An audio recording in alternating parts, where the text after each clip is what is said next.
Hello बच्चों, शुभ प्रभात। तो बच्चों, आज हम लोग रसखान जी द्वारा रचित कवित्त पढ़ेंगे।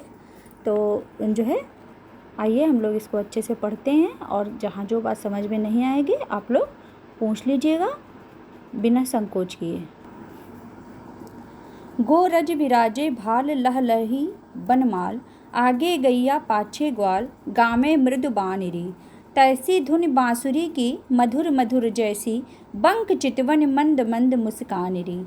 कदम बिटप के निकट तटनी के तट, अटा चढ़ चाहे पीत पट फहरानिरी। रस बरसावे तन तपन बुझावे नैन, प्राणन रिझावे वह आवे रसखानिरी। तो आप लोगों ने इसका वाचन किया, अब हम इसके अर्थ को समझेंगे। तो बच्चों, प्रस्तुत कवित्त में श्री कृष्ण के सौंदर्य का वर्णन किया गया है। रसखान कवि ने श्री कृष्ण के सौंदर्य का वर्णन करते हुए कहा है कि जब श्री कृष्ण, और कहाँ का वर्णन है ये देखिएगा, जब श्री कृष्ण दिन भर गायें चराकर सायंकाल घर लौट रहे हैं। जब श्री कृष्ण दिन भर गाय चराते हैं और शाम का समय है जब वो घर लौट रहे हैं, और तब एक गोपी उनके सौंदर्य का वर्णन करते हुए कह रही है। समझ में आ गई बात? क्या कहा है कि जब श्री कृष्ण के उस छवि का वर्णन किया गया है प्रस्तुत कवित्त में, जब वो गाय चराकर सायंकाल घर लौट रहे हैं, तब ऐसे में एक गोपी उनके सौंदर्य का वर्णन करते हुए कह रही है। क्या कहती है? गो रज विराजे, हे सखी वह देखो श्री कृष्ण आ रहे हैं, वह देखो श्री कृष्ण आ रहे हैं। उनके मस्तक पर गायों के पैरों से उठी हुई धूल लगी है। गोरज, गो माने गाय और रज माने धूल। तो गोरज विराजे, विराजे माने सुशोभित हो रही है। तो क्या कह रही है सखी कि हे सखी देखो श्री कृष्ण आ रहे हैं, उनके मस्तक पर गायों के पैरों से उठी हुई धूल लगी हुई है, यानी धूल सुशोभित हो रही है। और भाल कहाँ पर लगी हुई है धूल? मस्तक पर, ठीक है। और लहलही बनमाल, और गले में, और बनमाल कहाँ पर सुशोभित हो रही है, कहाँ पे लहरा रही है? गले में। तो गले में लहराती हुई ताजे फूलों की माला सुशोभित हो रही है। क्या क्या हो रहा है? गोरज विराजे, हे सखी देखो श्री कृष्ण आ रहे हैं, जिनके मस्तक पर गाय के क्या हो रहा है, क्योंकि जो है दिन भर उन्होंने गाय चराया है, तो उनके मस्तक पर गायों के पैरों से उठी हुई धूल सुशोभित हो रही है। और गले में लहराते हुए, गले में क्या लहरा रहा है? गले में लहराती हुई ताजे फूलों की माला सुशोभित हो रही है। आगे आगे गैया, आगे आगे गायें आ रही हैं, और पाछे ग्वाल, और उनके पीछे पीछे ग्वाले आ रहे हैं। गामे मधुर बानिरी, और वे मीठी बाड़ी में गाते हुए आ रहे हैं। ठीक है, आगे आगे गायें हैं, पीछे पीछे ग्वाल आ रहे हैं, और वे बड़ी ही मधुर स्वर में गाना गाते हुए, गीत गुनगुनाते हुए चले आ रहे हैं। तैसी धुन बांसुरी की मधुर मधुर जैसी, बंक चितवन मंद मंद मुस्कानिरी। और बंक चितवन यानी टेढ़ी दृष्टि को, जब किसी को तिरछी नज़र से देखते हैं तो उसको बंक चितवन कहते हैं। तो उनकी टेढ़ी दृष्टि और मंद मंद मुस्कान जैसी सुंदर है। उनकी बंक चितवन, नीचे से इसका अर्थ ले लीजिए, नीचे वाली लाइन से, ठीक है।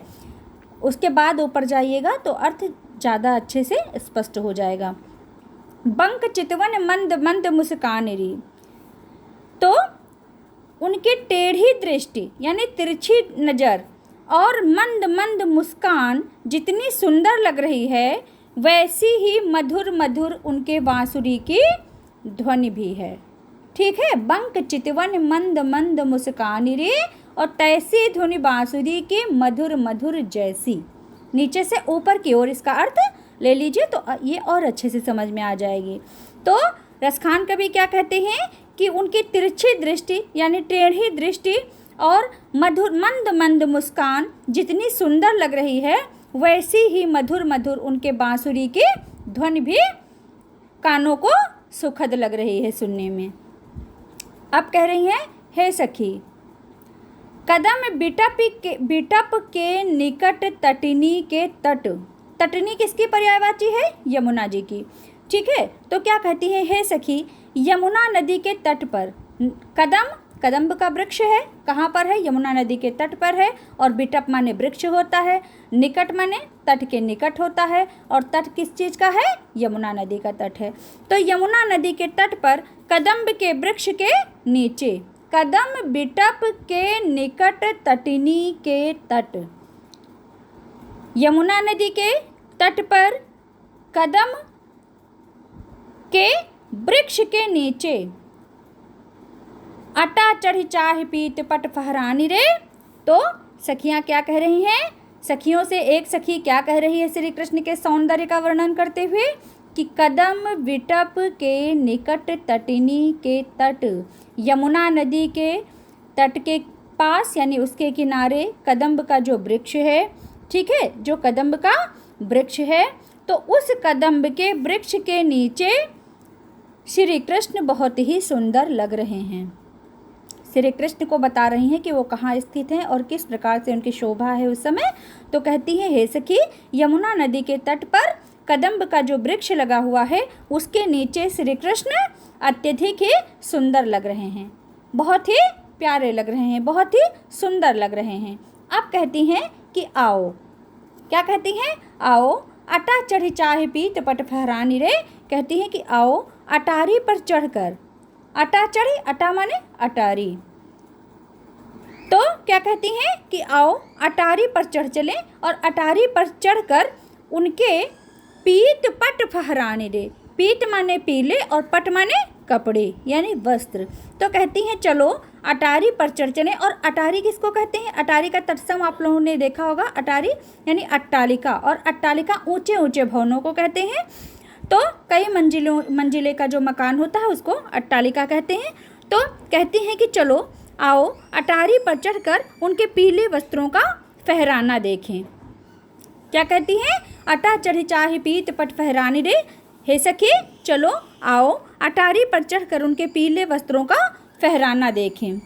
फिर कहती हैं, देखो देखो रस बरसावे तन तपन बुझावे नयन, प्राणन रिझावे वह आवे रस खाने रे। अब क्या कहती हैं कि देखो वह रस यानी आनंद रूपी रस की वर्षा करके। कैसे रस की वर्षा करके? रस बरसावे, इस रस में एक चीज़ और समाहित है, वो क्या है? आनंद। तो आनंद रूपी रस की वर्षा करके तन तपन मिटावे, शरीर की तपन को मिटा रहा है। रस बरसावे यानी आनंद रूपी रस की वर्षा करके, और क्या कर रहा है? शरीर की तपन को मिटा रहा है। क्या करके? वह आनंद रूपी रस की वर्षा करके शरीर की तपन को मिटा रहा है। फिर क्या कहती हैं कि बुझावे नयन तन तपन बुझावे। फिर कहती हैं नयन प्राणन रिझावे वह आवे रस खाने रे। अब क्या कहती हैं कि वह आनंद का भंडार हमारी आँखों तथा प्राणों को रिझाता। वह आनंद का भंडार यानी श्री कृष्ण के लिए विशेषण जोड़ दिया गया यहाँ पर कि वो कैसे हैं? साक्षात आनंद के भंडार ही हैं। तो वह आनंद का भंडार हमारे नयन प्राणन, अब नयन और प्राण दोनों हैं यहाँ पे। तो कहती हैं कि हमारी आँखों तथा प्राणों को रिझाता हुआ, हम उनके किसके? उन सखियों के, उन गोपिकाओं के क्या करता है? आँखों और प्राणों को रिझाता हुआ अत्यंत आनंद प्रदान करता है। रस बरसावे तन, यहाँ से फिर देख लीजिए, रस बरसावे तन तपन बुझावे नैन प्राणन रिझावे वह आवे रस खान। री रस खान कवि कहते हैं कि फिर सखी कह रही है कि हे सखी, वह आनंद रूपी रस की वर्षा करके शरीर की तपन को बुझा रहा है यानी मिटा रहा है, और वह आनंद का भंडार हमारी आँखों तथा प्राणों को रिझाता हुआ अत्यंत आनंद प्रदान कर रहा है। क्या कर रहा है? अत्यंत आनंद प्रदान कर रहा है। ऐसा रसखान कवि जी वर्णन करते हुए श्री कृष्ण के सौंदर्य को बहुत अच्छे से बता रहे हैं। ठीक है बच्चों, कहीं कोई बात अब इसमें ना समझ में आई हो वो आप पूछ लीजिएगा, और जो है अच्छे से पढ़िएगा, इसका नोट्स अपने कॉपी में बनाइएगा। और यहाँ पर सौंदर्य का स्वाभाविक चित्रण हुआ है श्री कृष्ण जी के, अनुप्रास अलंकार की सुंदर योजना है और श्रृंगार रस का मधुर परिपाक हुआ है। यानी श्रृंगार रस है, अनुप्रास अलंकार है और सौंदर्य का स्वाभाविक चित्रण हुआ है। भाषा इसकी बहुत ही मधुर और कोमल है तथा ब्रज भाषा से युक्त है। ठीक है, भाषा कैसी है? मधुर है, कोमल है, ब्रज भाषा है। रस कौन सा है? श्रृंगार रस है। और अलंकार कौन सा है? अनुप्रास अलंकार है। इतना आपने काव्यगत सौंदर्य के विषय में जाना। तो यह कवित्व भी आज आपका समाप्त होता है। तो रसखान के पूरे सवैया और कवित्व जो आपके पाठ्यक्रम में है वो आज समाप्त हो गए हैं। अब हम इसके बाद दूसरे वीडियो में जो है अगला पाठ पढ़ेंगे। ठीक है बच्चों।